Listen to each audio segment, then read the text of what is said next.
चलिए will start. Okay,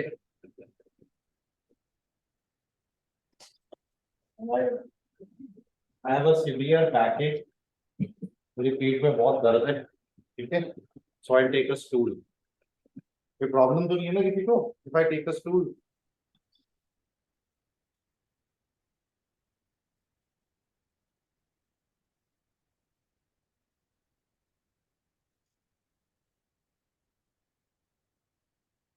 sugar daddy किससे बात कर रहा है? चलिए,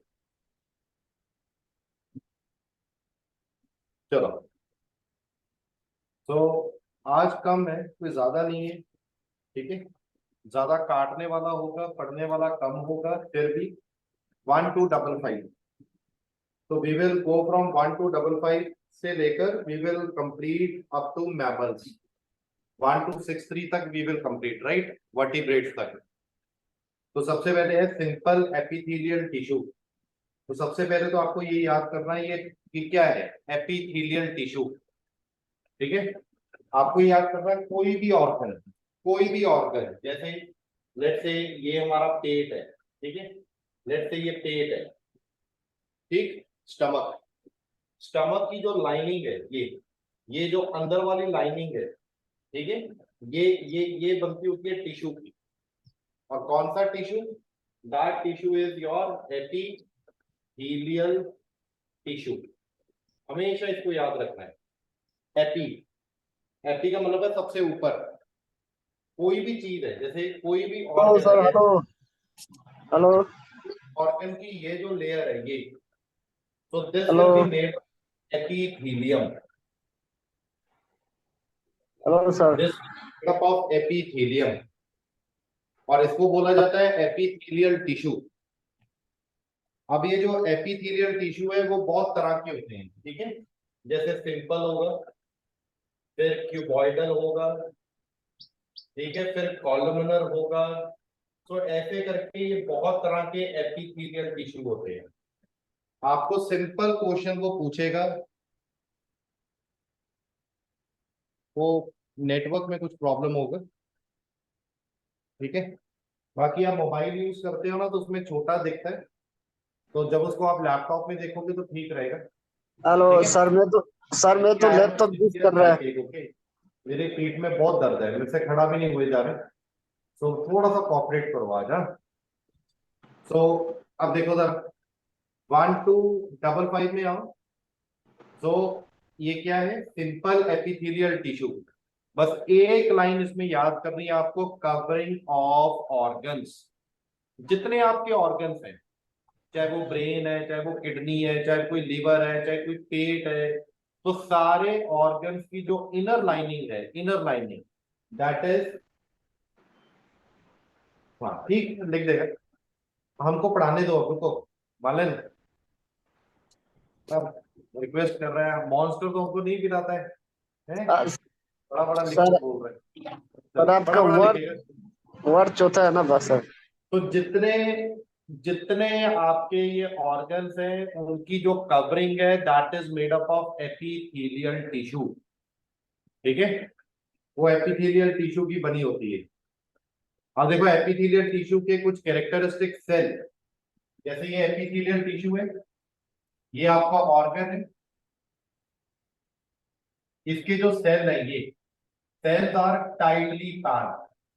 टाइटली पैक्ड का मतलब क्या होता है कि एक से एक जुड़ा हुआ है। ठीक है, तो सेल्स आर टाइटली पैक्ड।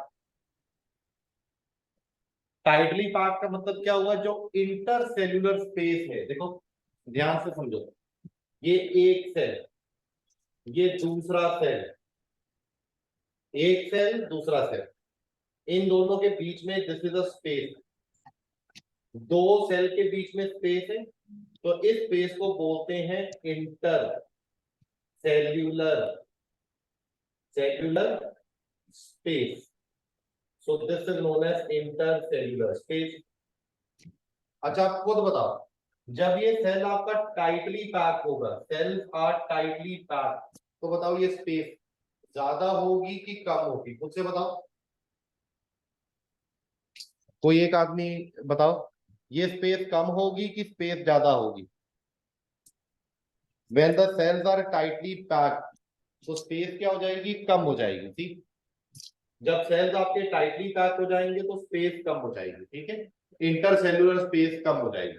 तो सी वही वहां पे लिखा हुआ परमिएबिलिटी। अब समझो ये क्या होता है परमिएबिलिटी।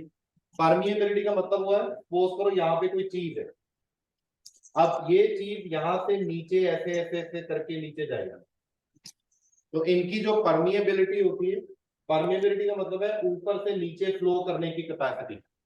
परमिएबिलिटी का मतलब ये होता है यहां से यहां जाने की कैपेसिटी इसकी अच्छी होती है, गुड होती है। बस आपको इससे ज्यादा याद नहीं करना है। ठीक है, और ये भी आपसे नहीं पूछेगा इंटरसेल्युलर स्पेस परमिएबिलिटी, आपसे सिंपल चीज पूछेगा जो कवरिंग ऑफ ऑर्गन होती है, कवरिंग ऑफ ऑर्गन वो किसकी बनी हुई है। तो आपको बस सिंपल उसका आंसर देना है, the covering of organ is made up of epithelial tissue. Clear हो गया, क्लियर हो गया भाई लोग। ठीक है, सेकेंड, अब देखो cuboidal epithelial tissue. Cuboidal, cuboidal का मतलब हुआ ये जो सेल है, ये सेल अब ये क्यूब की शेप ले लेंगे, ये सेल ऐसे हो जाएंगे बड़े। सो ऐसे एपिथेलियल टिश्यू को हम बोलेंगे क्यूबॉइडल एपिथेलियल टिश्यू, क्यूबॉइडल। ठीक है, मैं लिख देता हूं, this is known as cuboidal epithelial tissue. और इसका एक ही क्वेश्चन आता है कि जो क्यूबॉइडल एपिथेलियल टिश्यू है वो किस ऑर्गन की कवरिंग है। तो देखो आपके नोट्स में भी मेंशन होगा, तो this is the covering of kidney.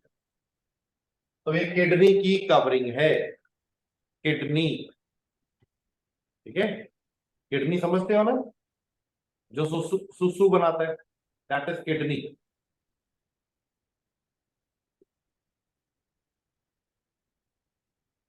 अब पीडीएफ बाद में लेना मेरे को क्लास करने को, मालूम।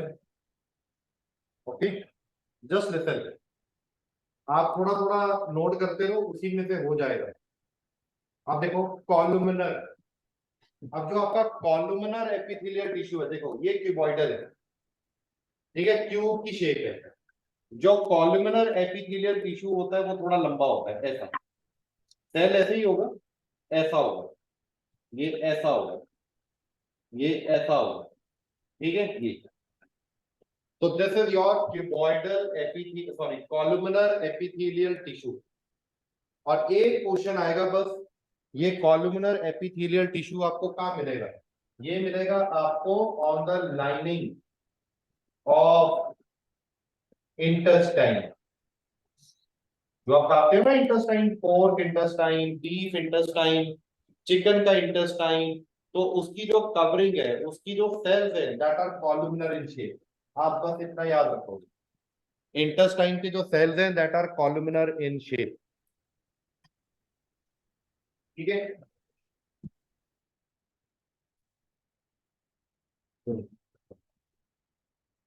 अब ये बहुत इंपॉर्टेंट है जो मैं अभी बोलने लगा हूं, आपकी स्किन।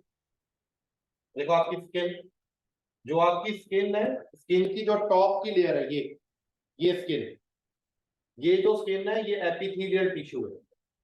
और ये एपिथेलियल टिश्यू लेयर्स में ऐसे ऐसे करके मल्टीपल लेयर्स, इसीलिए जो स्किन का एपिथेलियल टिश्यू है that is known as stratified epithelial tissue. So this is known as stratified epithelial tissue. तो स्किन का tissue is known as stratified epithelial tissue.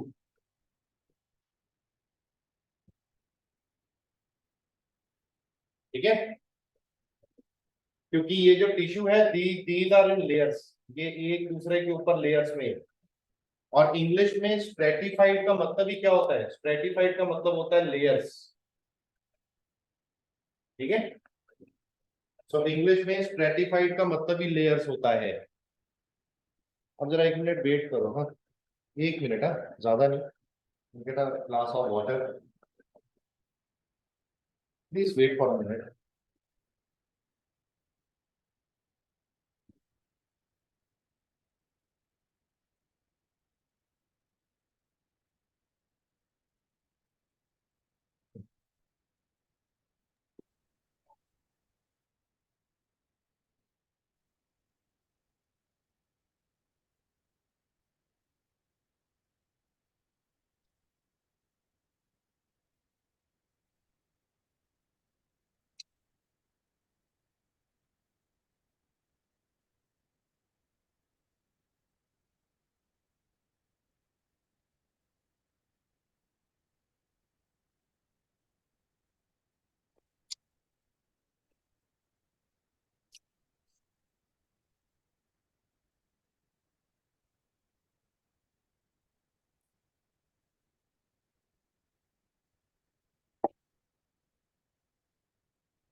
ठीक है।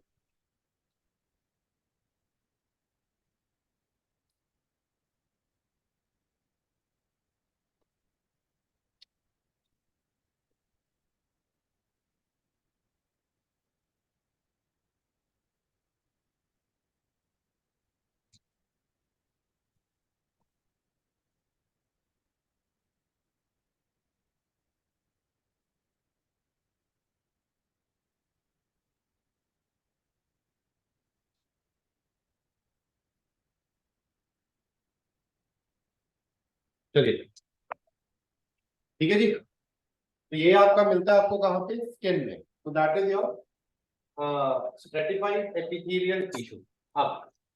अब ये सबसे इंपॉर्टेंट है, connective tissue, very important, connective tissue.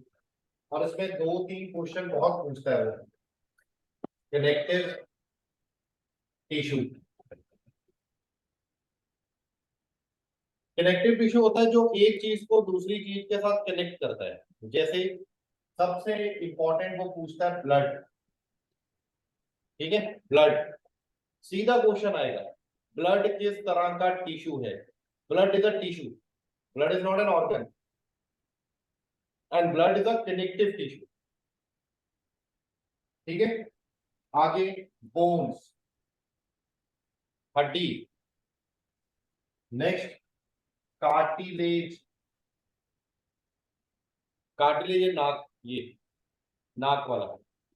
अगर आप वो चिकन खाते हो तो कई बार आप चिकन की हड्डी होती है, और हड्डी के साथ साथ एक छोटा सा पार्ट होता है जो बहुत हड्डी जैसा नहीं होता है, वो काफी लाइट होता है और ऐसे ऐसे करके वो हिलता भी रहता है, दैट इज कार्टिलेज। ठीक है। जैसे ये कान का जो पार्ट है, this is a cartilage, this is not a bone. ठीक है। टेंडन। ठीक है। So these all is an example of connective tissue. ठीक है जी। जैसे एडिपोज टिश्यू, एडिपोज टिश्यू। और इसमें से एक क्वेश्चन बहुत पूछता है, ये एडिपोज टिश्यू वो टिश्यू है जिसमें आप स्टोर करते हो फैट। तो दिस इज अ फैट। जैसे ये मेरी स्किन, ये स्किन के नीचे फैट है। स्किन के नीचे फैट का मतलब मेरी स्किन में एडिपोज टिश्यू बहुत ज्यादा है, and adipose tissue is a part of connective tissue. ठीक है। अब बोन्स, दो क्वेश्चन पूछता है वो। हड्डी, हड्डी का सेल, हड्डी का cell is known as osteoblast. ये वो सेल है जो हड्डी को बनाते हैं। ठीक है। और एक ऐसे भी सेल होते हैं जो हड्डी को काटते हैं, ऑस्टियोक्लास्ट। ठीक है। ये ब्लास्ट, ये फॉर्मेशन करते हैं। और ये क्लास सी, ये तोड़ते हैं। तोड़ने का मतलब बायोलॉजी में आप इसको याद करके रखो, डिस्ट्रॉय। ऑस्टियो वर्ड इसलिए लगा रखा है क्योंकि हड्डी से रिलेटेड है, ऑस्टियो। Osteo means bones. ठीक है। कार्टिलेज, अब cartilage is a connective tissue. अब क्वेश्चन ये है कि क्या कनेक्ट करता है। तो आप कहीं पे लिखोगे हड्डी को हड्डी से जोड़ना। जैसे आप हड्डी से हड्डी, आप एक चीज और लिखो, लिगामेंट। लिगामेंट, ये तो सुना होगा, जो आदमी फुटबॉल खेलते हैं उनके लिगामेंट में इंजरी हो जाती है। और लिगामेंट क्या करता है? लिगामेंट हड्डी को हड्डी से जोड़ता है, बोन टू बोन, ये जोड़ता है। और ये क्वेश्चन बहुत कॉमन है, लिगामेंट किसको जोड़ता है? तो लिगामेंट जोड़ता है हड्डी को हड्डी से, बोन टू बोन। ठीक है। एक आप देखो, ये टेंडन, टेंडन, टेंडन आपका जोड़ता है बोन टू मसल, हड्डी को मसल के साथ या मसल को हड्डी के साथ। ठीक है। तो वो जोड़ेगा आपका कौन? टेंडन। क्लियर हो गया? अभी writing is okay? Is writing okay? क्या वो सिवियर बैक एक ओके, उसके बावजूद भी I am taking your class please. पिछले हफ्ते आई वॉज वेरी इल, मेरे को वायरल हो गया था, वो पीठ ठीक ही नहीं हो रही है। राइटिंग इज ओके मालन?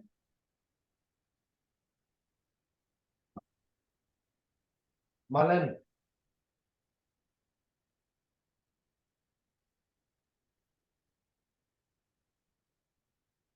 बोलो नहीं भाई। ये लिख लिया आपने? ठीक है जी। अच्छा एक चीज और लिखो, देखो कार्टिलेज, ये लिखा है पे कार्टिलेज, ब्लड और बोन का क्या?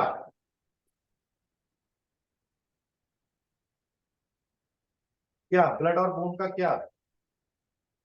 एक्सप्लेन, एक्सप्लेन क्या करना है इसमें? Blood is a connective tissue, bone, bone is also a connective tissue.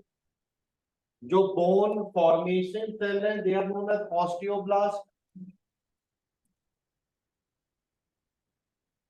Bone formation cell को ऑस्टियोब्लास्ट बोलते हैं, और बोन जो डिस्ट्रॉय करते हैं उनको ऑस्टियोक्लास्ट बोलते हैं। बस, इससे ज्यादा नहीं पढ़ाया। और ऐसे ही आपको याद रखो कार्टिलेज, जो सेल कार्टिलेज को बनाते हैं they are known as chondroblast, chondroblast.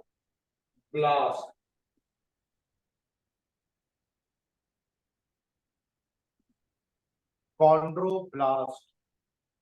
तो जो सेल आपके कार्टिलेज को बनाएंगे that cells are known as chondroblast.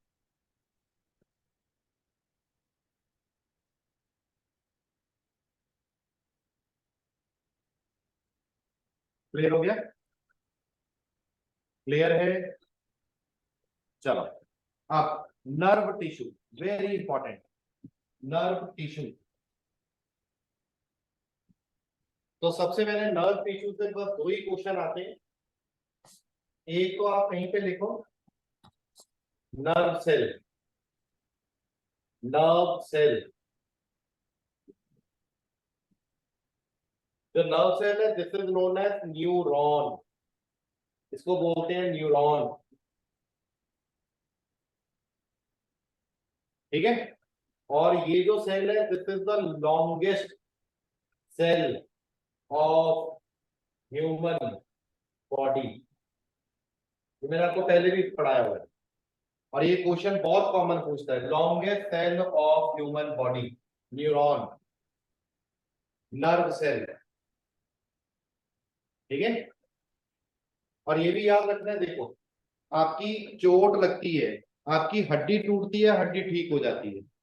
आपकी ये स्किन, स्किन पे चोट लगेगी, स्किन ठीक हो जाएगा। दांत, सॉरी ये आपके जीभ पे चोट लगेगी, जीभ ठीक हो जाएगी। पेट पे चोट लगेगी, ठीक हो जाएगी। बट अगर आपके हेड में चोट लगेगी, स्पाइनल कॉर्ड में चोट लगेगी, रीढ़ की हड्डी, हेड इंजरी होगी, और इन अदर वर्ड्स अगर हम कहें कि आपके नर्व सेल को अगर चोट लगेगी, नर्व को, तो ये रिपेयर नहीं होगा। ठीक है? इसीलिए हम बोलते हैं ये जो नर्व सेल है, एक बार ये खराब हो गया तो ये परमानेंटली डैमेज हो जाता है। ठीक है? इसीलिए इसको बोलते हैं, इसकी लीस्ट रीजनरेशन कैपेसिटी है पूरी बॉडी में, लीस्ट रीजनरेशन कैपेसिटी। ठीक है? तो नर्व सेल से सिर्फ दो ही क्वेश्चन आपके पेपर में पूछते हैं, लॉन्गेस्ट सेल है ह्यूमन बॉडी का, और सबसे कम रीजनरेटिव कैपेसिटी है। इसका मतलब है अगर आपके सिर में चोट लगेगी, रीढ़ की हड्डी में चोट लगेगी, तो उसका इलाज पॉसिबल नहीं है। अब ठीक है? मेरे को बहुत दर्द है।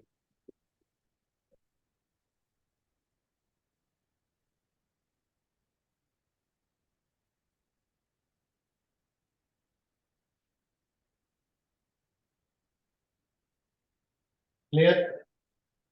Now come to the muscle. Come to the muscle. ठीक है, कहीं पे नोट करो, muscle is also a connective tissue. Note it down. Muscle is also a connective tissue. मैं आपको बार बार बोल रहा हूं, इससे बाहर आपको क्वेश्चन नहीं आएगा. और ये वो पार्ट है जीके का जो कोई नहीं पढ़ाता है. ठीक है, साइंस. अब देखो, ये सब लोग है. एक और वर्ड लिखो कहीं पे, study of muscles, biology. Add कर लो, आपके यहाँ पे नहीं लिखा हुआ है. Study of muscles is known as myology.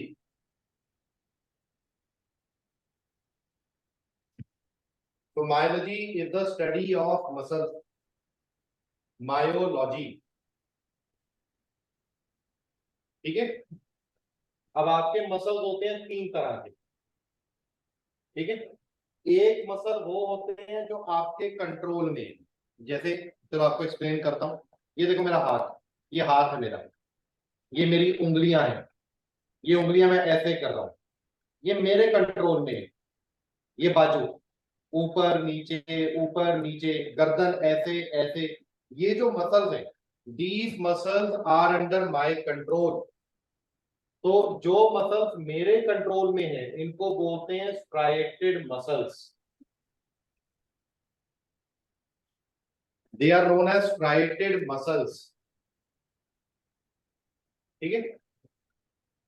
अब कुछ ऐसे मसल्स देखो, आपकी बॉडी के अंदर लंग्स हैं, वो काम कर रहे हैं.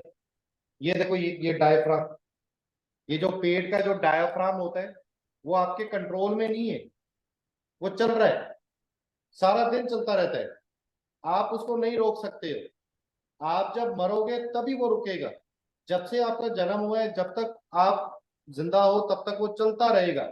तो that type of muscle is known as smooth muscle. जैसे आपका स्टमक का मसल, जैसे आपके इंटेस्टाइन के मसल्स, जैसे आपके लंग्स के मसल, ये हमेशा चलते रहेंगे, ये कभी नहीं रुकेंगे. तो these type of muscles, they are known as smooth muscles, striated muscles. Striated muscle is under your control. They are under your control. और तीसरा type of muscle is a cardiac muscle. Cardiac muscle का मतलब है दिल, दिल वाला muscle. ठीक है. इसीलिए वो पंप करता रहता है, हार्ट को पंप करता रहता है, क्योंकि वो special special category of muscle है. तो that is known as cardiac muscle. Clear हो गया? So these are known as your cardiac muscles. Clear है? अच्छा, जितनी इसमें एक्सप्लेनेशन दे रखी है वो करने की जरूरत नहीं है. आप सिर्फ जितना मैंने आपको पढ़ाया आप उतना मेंशन करो. ठीक है. जहां पे जरूरत होगी I will explain the things.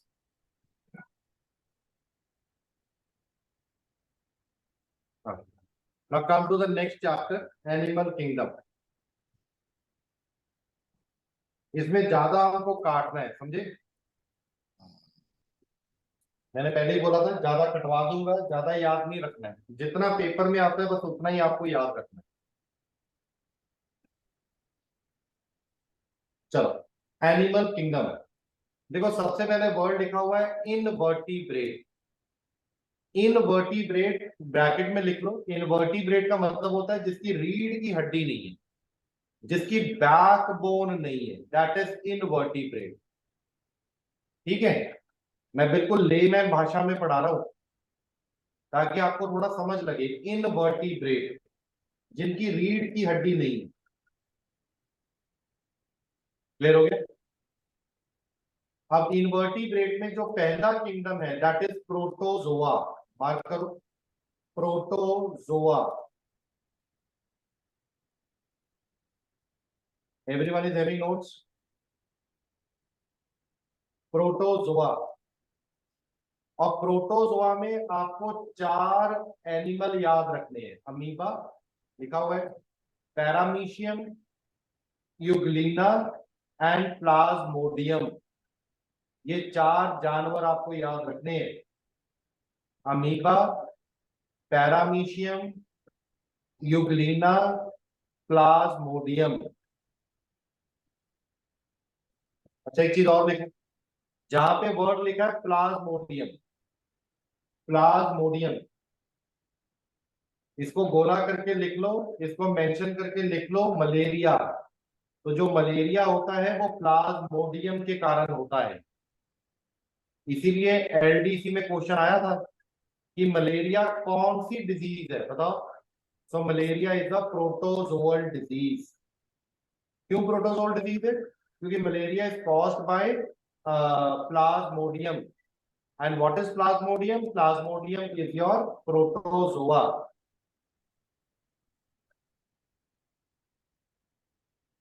ठीक है, कहीं पे लिखा है पॉरीफेरा, सेकेंड वर्ड पॉरीफेरा। एक वर्ड लिखना है बस आपको, पॉरीफेरा का मतलब है स्पंज, बस, इससे ज्यादा नहीं करना है। पॉरीफेरा का मतलब है स्पंज, इससे ज्यादा एक लाइन नहीं पढ़नी है। Sponge, SPONGE, sponge.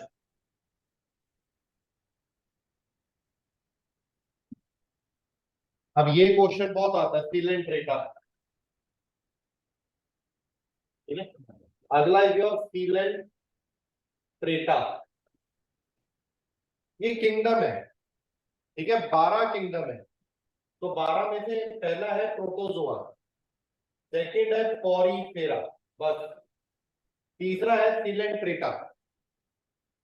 और सिलेंट्रेटा में आपको याद करना है हाइड्रा, सी एनिमोन, और एक याद करना है जेली फिश, बस, जेली फिश। सुनो, और एक डायरेक्ट क्वेश्चन पूछेगा, hydra belongs to coelenterata, sea anemone belongs to coelenterata, jellyfish belongs to coelenterata. ठीक है,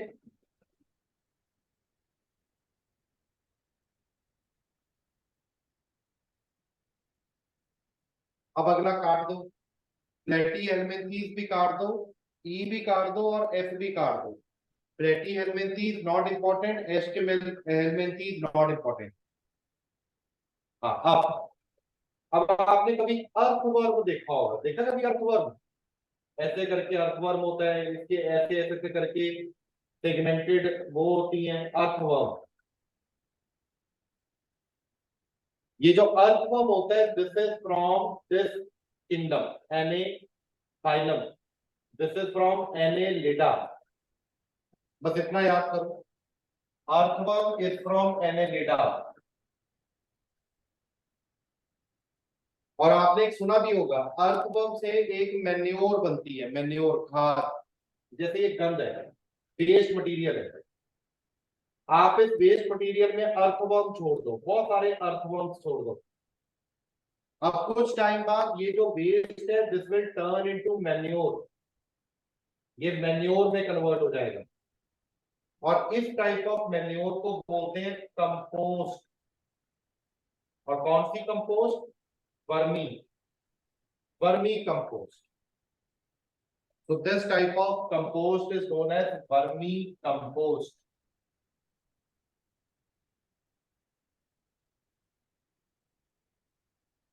ठीक है,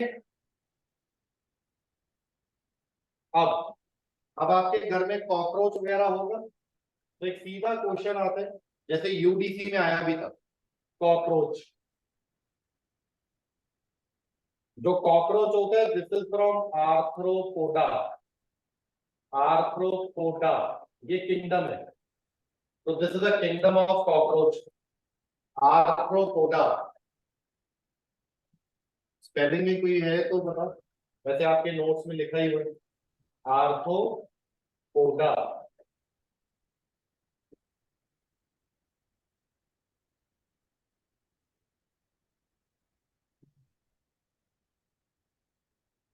ठीक है, सो दिस इज योर आर्थ्रोपोडा। अब इसमें जितने सब आपके इंसेक्ट, जैसे कॉकरोच है, ग्रास हॉपर है, एंट है, ठीक है, हनी बी, जो सब they all will come under arthropoda. Is it okay?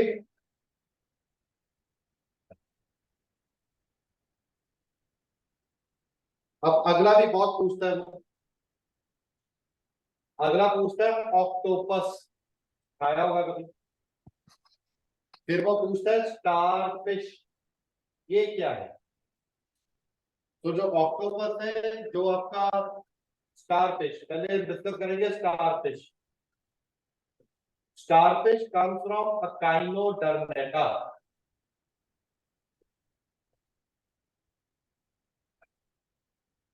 Echinodermata.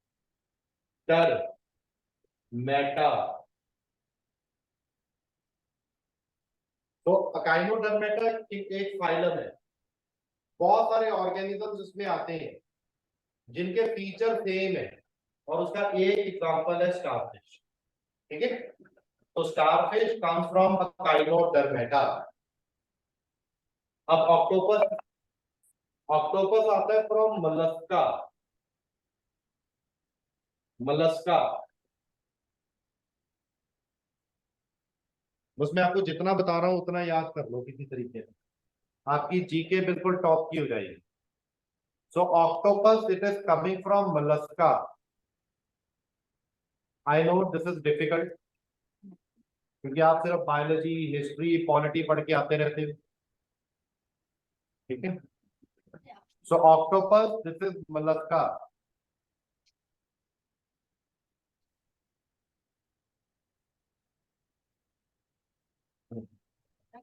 अब फिशेस, देखो जितनी आपकी फिशेस है,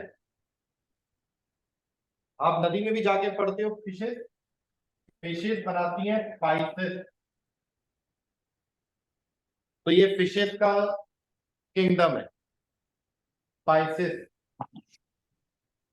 तो जितनी आपकी फिशेस है that is coming from here. ठीक है, अब आपने देखा होगा फ्रॉग, जो पानी में भी रह लेता है, जो आपका जमीन पे भी रह लेता है। Frog, frog is your amphibia. Amphibia,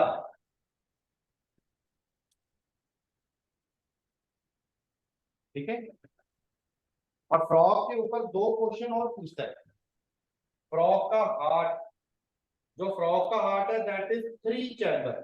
जैसे हमारे हार्ट में 4 चैम्बर है, फ्रॉग के हार्ट में देयर इज टोटल 3 चैम्बर। ठीक है, और हम है वार्म ब्लडेड। हम, चाहे बाहर टेम्परेचर 10 डिग्री हो, चाहे 100 डिग्री हो, चाहे 50 हो, चाहे माइनस में हो, हमारी बॉडी का टेम्परेचर सेम रहेगा, हमारे ब्लड का टेम्परेचर सेम रहेगा। बट फ्रॉग ऐसा नहीं है, frog is a cold blooded. Cold blood का मतलब क्या हुआ? जैसा बाहर टेम्परेचर, वैसे ही फ्रॉग के ब्लड का टेम्परेचर होगा। तो frog is a cold blooded, and humans are warm blooded.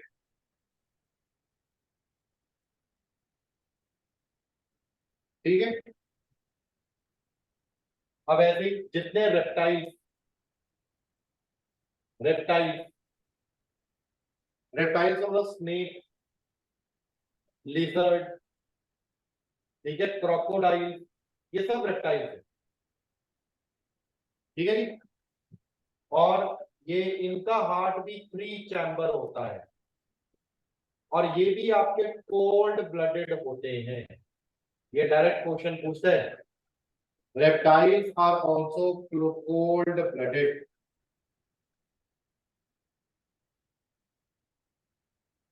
अब बर्ड्स, बर्ड्स बर्ड्स को बोलते हैं एव्स। एव्स जो उड़ सकते हैं, बर्ड्स, और इनका जो हार्ट होता है दैट इज 4 चैम्बर। और ये these are warm blooded, ये warm blooded होते हैं। warm blooded का मतलब बाहर टेम्परेचर जो मर्जी हो, they maintain their body temperature, that is the meaning of warm blooded।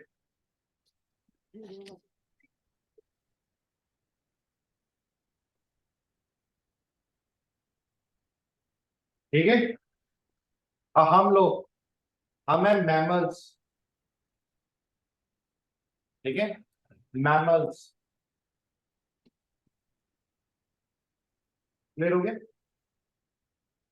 बस इतना ही हमको याद कर लेना, ठीक है। क्लियर है? चलो, अच्छा, tomorrow I will finish this your, क्या कहते हैं, बायोलॉजी। कल हम बायोलॉजी खत्म कर देंगे and I will take a very short class tomorrow, क्योंकि कल आप देखोगे कुछ ज्यादा है भी नहीं है। 1265 से लेकर 1309 कुछ ज्यादा नहीं है। So I will take a class of half an hour और कल we will finish your biology, right. मेरे को लग रहा है आपको समझ आ रहा होगा।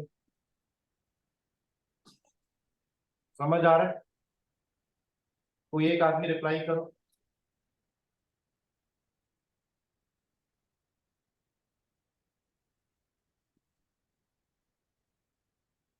बायोलॉजी के बाद we will start with physics, क्योंकि फिजिक्स से बहुत क्वेश्चन आते हैं, ठीक है।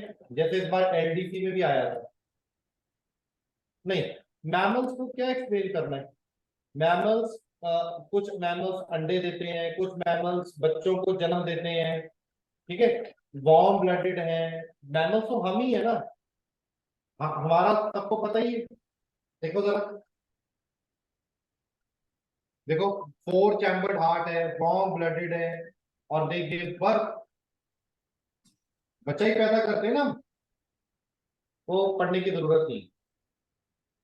और इससे क्वेश्चन भी नहीं आता है, ठीक है। ये सिर्फ इसलिए पढ़ाया गया है ताकि अगर कोई क्वेश्चन आ जाए तो आप उसको मैनेज कर सकें, ठीक है। कुछ और पूछेंगे? कुछ और पूछना है?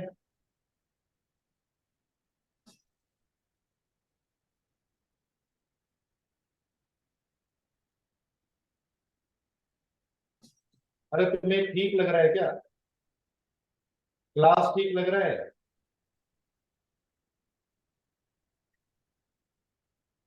ये आई सीवियर बैक, मेरे को जल्दी जल्दी बताओ, मेरे से बैठा भी नहीं जा रहा है। शुगर डैडी ठीक है, शुगर डैडी आदमी अच्छा है।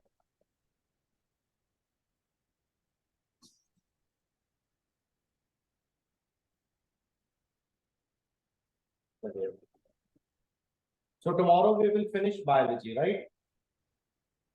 ठीक है, चलो ठीक है, have a nice day. Syllabus से बाहर भी अरे सिलेबस कुछ नहीं होता है, कॉम्पिटिटिव एग्जामिनेशन का कोई सिलेबस नहीं है। हाँ, इतना बायोलॉजी पढ़ लिया तो बहुत है। इससे पहले भी मैंने कुछ क्लासेस ली हुई है, ओके। आपने बीच में से ज्वाइन किया है, इससे पहले भी there are some classes of biology, आप उसको भी पढ़ो। उसमें मैंने डाइजेस्टिव सिस्टम, ब्लड, उसके बाद नर्वस सिस्टम, रेस्पिरेटरी सिस्टम, सब कुछ कराया हुआ है, ठीक है। चलो, ठीक है।